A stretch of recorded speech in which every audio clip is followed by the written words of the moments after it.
From the early 1900s to the 1970s, Black Americans were leaving the South. They were fleeing north, and they left for three primary reasons. One, to escape racial violence. Two, to escape Jim Crow laws.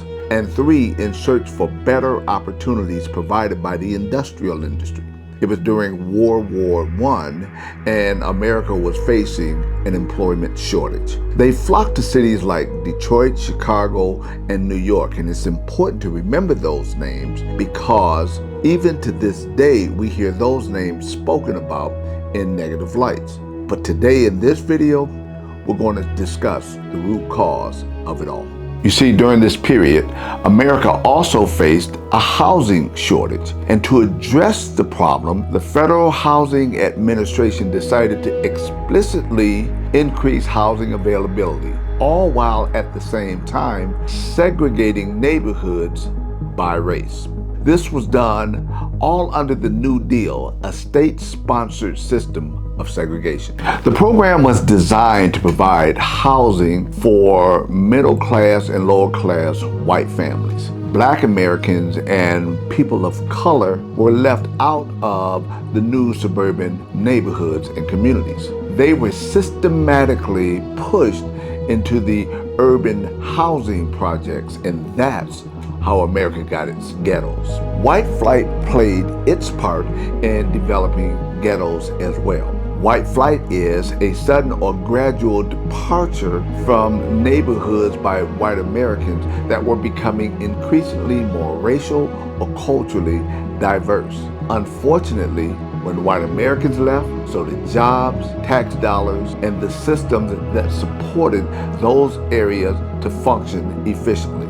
The decrease in the tax dollars affected things like the trash would not be removed, low to no water pressure. Sometimes they didn't have hot water at all. Little to no response from the police department. And then the abandoned homes left by the white Americans, they began to be overtaken by criminals and gangs. The Federal Housing Administration furthered its segregation efforts by refusing to insure mortgages in or near communities of color.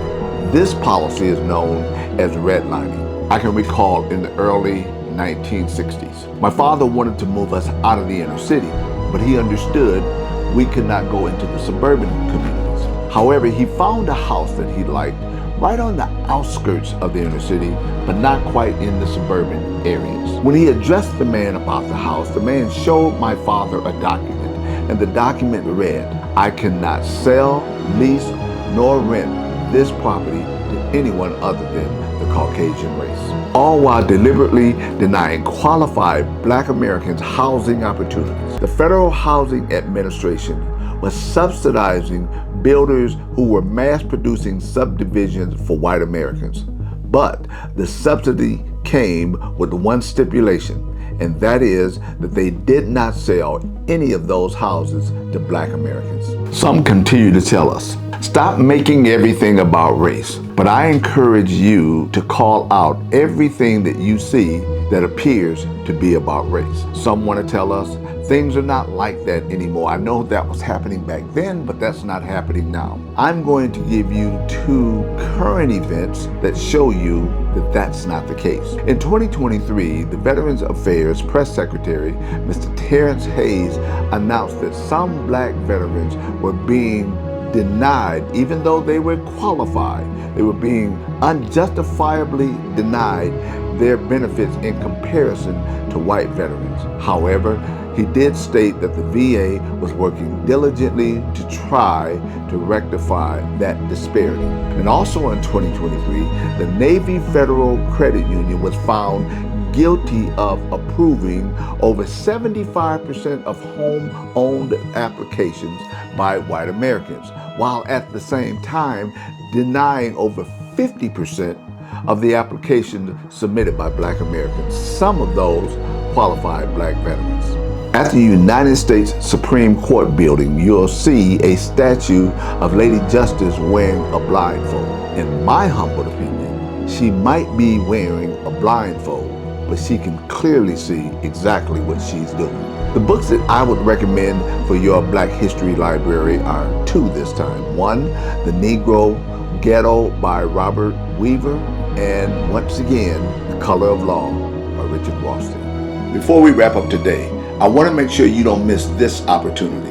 The stories we've covered are just the beginning.